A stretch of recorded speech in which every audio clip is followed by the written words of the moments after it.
வெளிநாடுகளில் உள்ள கருப்பு பணத்தை இந்தியாவிற்கு கொண்டு வருவதில் மத்திய அரசு உறுதியுடன் இருப்பதாகவும் அதற்காக மேற்கொள்ளப்பட்டுள்ள நடைமுறைகள் சரியான திசையில் பயணிப்பதாகவும் பிரதமர் மோடி தெரிவித்துள்ளார். நாட்டு மக்களிடம் இரண்டாவது முறையாக பிரதமர் மோடி இன்று வானொலியில் உரையாற்றினார். மன் கி பாத் என்ற அந்த நிகழ்ச்சியின் வாயிலாக தூய்மை இந்தியா திட்டத்தின் அவசியத்தை வலியுறுத்திய அவர், ஏழை மக்களின் சுகாதாரத்தை இந்த திட்டத்தின் மூலமே உறுதி செய்ய முடியும் என்று தெரிவித்தார். தற்போது இந்த திட்டம் மக்கள் இயக்கமாக மாறியிருப்பதற்கும் அவர் மகிழ்ச்சி தெரிவித்தார்.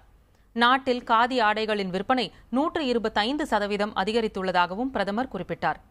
கேந்திரிய வித்யாலயா மற்றும் மத்திய பல்கலைக்கழகங்களிலும் பயிலும் மாற்றுத்திறனாளி மாணவர்களுக்கென்று சிறப்பு கல்வி ஊக்கத்தொகை வழங்க திட்டமிட்டிருப்பதாகவும் பிரதமர் கூறினார். கருப்பு பணத்தை மீட்டுக் கொண்டு வருவதில் தமது அரசு உறுதி பூண்டுள்ளதாகவும் நாட்டு மக்கள் தங் மீது வைத்துள்ள நம்பிக்கையை காப்பாற்றுவேன் எனவும் மோடி உறுதியளித்துள்ளார்.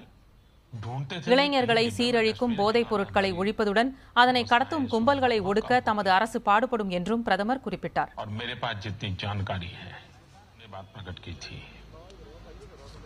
और मैं भी भूतकाल में इस विषय पे अपनी